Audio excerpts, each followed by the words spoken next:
আসসালামু আলাইকুম। এখন শুনবেন সংবাদ শিরোনাম।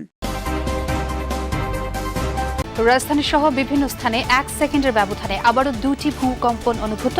উৎপত্তিস্থল ঢাকা ও নরসিংদী। মাত্রা ছিল 3.7 এবং 4.3। ভূমিকম্পের পর থেকে লাপাত্তা কসাইচুলের ক্ষতিগ্রস্ত ভবনের মালিকরা। নরসিংদীতে ফাটল পরিদর্শনে ভূতত্ত্ববিদরা। নিরাপত্তা ঝুঁকি চিহ্নিতের আহ্বান। রাজনৈতিক দল নয়, মাফিয়া সংগঠন ছিল আওয়ামী লীগ, মন্তব্য সালাউদ্দিনের। আন্দোলনে জামায়াত দৃশ্যমান কিছু করেনি বললেন মির্জা ফখরুল। ভারতের সাথে আঁতাত করে কেউ ক্ষমতায় যেতে চাইলে তাদেরও পরিণতি হবে আওয়ামী লীগের মতো, হুঁশিয়ারি এনসিপি নেতাদের। ফ্যাসিস্টদের বিচার দাবিতে গণমিছিল। গণভোটের আইন হলেই প্রস্তুতির কাজ শুরু হবে জানালেন সিইসি। অবাধ সুষ্ঠু নির্বাচনের জন্য চাইলেন গণমাধ্যমের সহযোগিতা। জাতীয় স্মৃতিসৌধে সফররত ভুটানের প্রধানমন্ত্রীর শ্রদ্ধা। যমুনায় প্রধান উপদেষ্টার সঙ্গে দ্বিপাক্ষিক বৈঠক, 2টি সমঝোতা স্মারক সই। আসসালামু আলাইকুম। এতক্ষণ দেখছিলেন সংবাদ শিরোনাম, এখন দেখবেন বিস্তারিত। রাজধানীতে শনিবার সন্ধ্যায় 1 সেকেন্ডের ব্যবধানে 2টি ভূকম্পন অনুভূত হয়েছে। এর মধ্যে ঢাকার বাড্ডায় উৎপত্তি হওয়া ভূমিকম্পের মাত্রা ছিল 3.7 আর নরসিংদীর পলাশে 4.3 মাত্রা ভূমিকম্প অনুভূত হয়েছে। এখন পর্যন্ত কোথাও ক্ষয়ক্ষতির তথ্য পাওয়া যায়নি। প্রায় 32 ঘন্টা ব্যবধানে দেশে 4 বার ভূমিকম্প অনুভূত হয়েছে। শনিবার সন্ধ্যায় 1 সেকেন্ডের ব্যবধানে আবারও 2টি ভূকম্পন অনুভূত হয়েছে। ভূমিকম্পের পর একদিকে যেমন জনমনে দেখা দেয় শঙ্কা, তেমনি ভূমিকম্পের উৎপত্তিস্থল নিয়েও সৃষ্টি হয় তথ্য বিভ্রাট। ভূমিকম্প পর্যবেক্ষণ ও গবেষণা কেন্দ্রের ভারপ্রাপ্ত কর্মকর্তা মোহাম্মদ রুবায়েত কবির জানান, শনিবার সন্ধ্যা 6টা 6 মিনিট 4 সেকেন্ডে একটি ভূমিকম্প হয়, যার উৎপত্তিস্থল বাড্ডা। এর 1 সেকেন্ড পর নরসিংদীতে 4.3 মাত্রার ভূকম্পন অনুভূত হয়। সন্ধ্যা 6টা 6 মিনিট 4 সেকেন্ডে যে ভূমিকম্পটা হয়েছে, ওইটার উৎপত্তি স্থল ছিল বাড্ডায়। এটার ম্যাগনিটিউড ছিল 3.7। আর সন্ধ্যা 6টা 6 মিনিট 5 সেকেন্ডে একটা ভূমিকম্প হয়েছে, যেটার উৎপত্তি স্থল ছিল নরসিংদী, এবং এটার ম্যাগনিটিউড ছিল 4.3। টাইপ করতে গিয়ে ওই বাড্ডাটা ওটা আসলে হবে 4.3টা হবে নরসিংদী, বাট ল্যাটিটিউড লংটিটিউড ঠিক দিয়েছে, বাট লোকেশনটা জায়গাটা লিখতে আসলে মিস্টেক করে ফেলছে। এর আগে সকাল 10টা 36 মিনিট 12 সেকেন্ডে আশুলিয়ার বাইপাইল এলাকায় ভূকম্পন অনুভূত হয়েছে। রিক্টার স্কেলে এর মাত্রা ছিল 3.3। এর উৎপত্তিস্থল ছিল নরসিংদীর পলাশ। শুক্রবারে ভূমিকম্প দেশের জন্য বড় সতর্কবার্তা। ভবিষ্যতে আরও তীব্র ভূমিকম্পের মুখোমুখি হতে পারে বাংলাদেশ, এমন আশঙ্কা করছেন ভূতত্ত্ববিদরা। আর তাহলে বড় ধরনের বিপদে পড়বে অপরিকল্পিত রাজধানী সহ পুরো দেশ। ক্ষয়ক্ষতি ও প্রাণহানি কমাতে দ্রুততম সময়ে প্রতিটি ভবনের নিরাপত্তা ঝুঁকি চিহ্নিত করতে অন্তর্বর্তী সরকারকে তাগিদ দিচ্ছেন প্রকৌশলীরা। শুক্রবার সকাল 10টা 38 মিনিট। কেউ কাজে, আবার ছুটির দিন হওয়ায় অনেকেই ছিলেন বাসাবাড়িতেই। হঠাৎ কেঁপে উঠল পুরো দেশ। 21 নভেম্বর 2025 ভূমিকম্পে প্রাণ গেল অন্তত 10 জন মানুষের। এখনও আহত 6 শতাধিক মানুষ। বন্ধ হয়ে গিয়েছিল তৎক্ষণাৎ ঘোড়াশাল সহ অন্তত 7টি বিদ্যুৎ কেন্দ্র। এমনকি সর্বাধুনিক মেট্রো রেলেরও 6টি স্টেশন অল্প বিস্তর ক্ষতিগ্রস্ত। দিন পেরুলেও ভূমিকম্পের সেই ভয় আতঙ্ক কাটেনি ঢাকাবাসীর।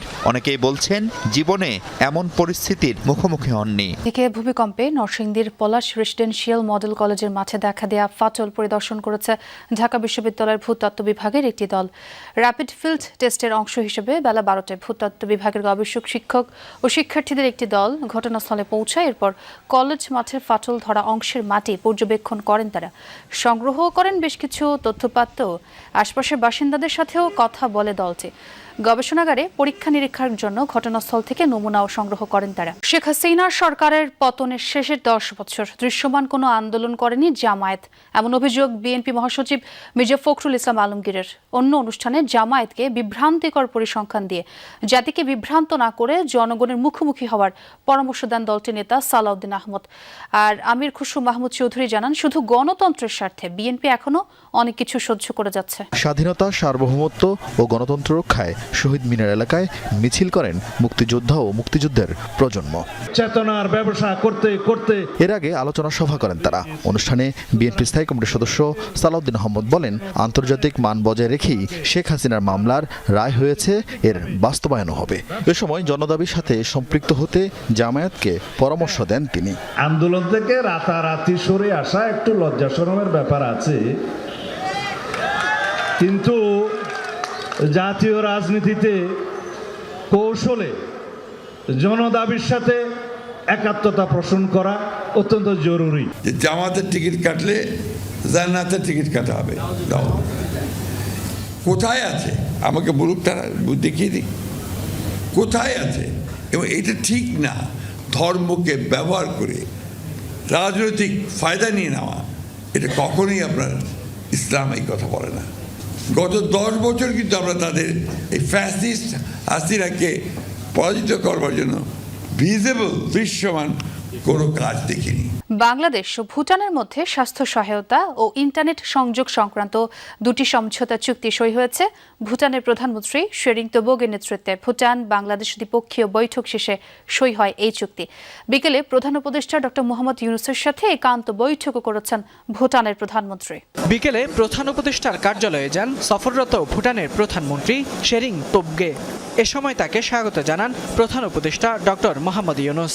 আনুষ্ঠানিকতা শেষে নিজ নিজ দেশের প্রতিনিধিদের নিয়ে বৈঠকে বসেন দুই সরকার প্রধান। বৈঠক শেষে স্বাস্থ্য সহায়তা ও ইন্টারনেট সংযোগ সংক্রান্ত দুটি সমঝোতা চুক্তি সই হয়। দুপুরে রাজধানীর একটি হোটেলে ভুটানের প্রধানমন্ত্রীর সাথে সাক্ষাৎ করেন বাণিজ্য উপদেষ্টা শেখ বশির উদ্দিন।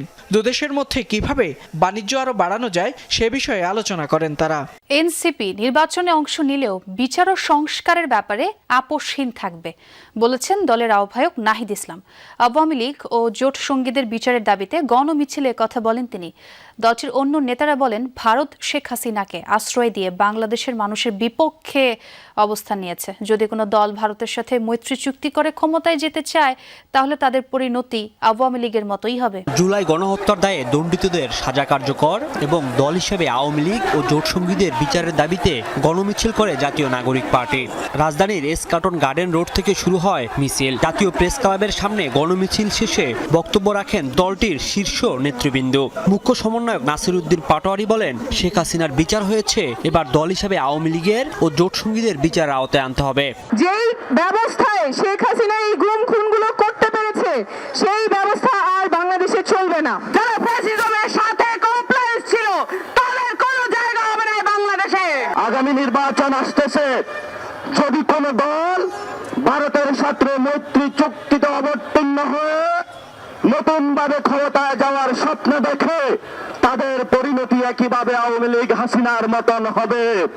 এনসিপির সদস্য সচিব আক্তার হোসেন বলেন, আওয়ামী লীগ এবং হাসিনা এখন কেবল অভিযুক্ত নয়, আদালতের রায়ে তারা গণহত্যাকারী। বলেন, ভারত শেখ হাসিনাকে আশ্রয় দিয়ে বাংলাদেশের মানুষের বিপক্ষে অবস্থান নিয়েছেন।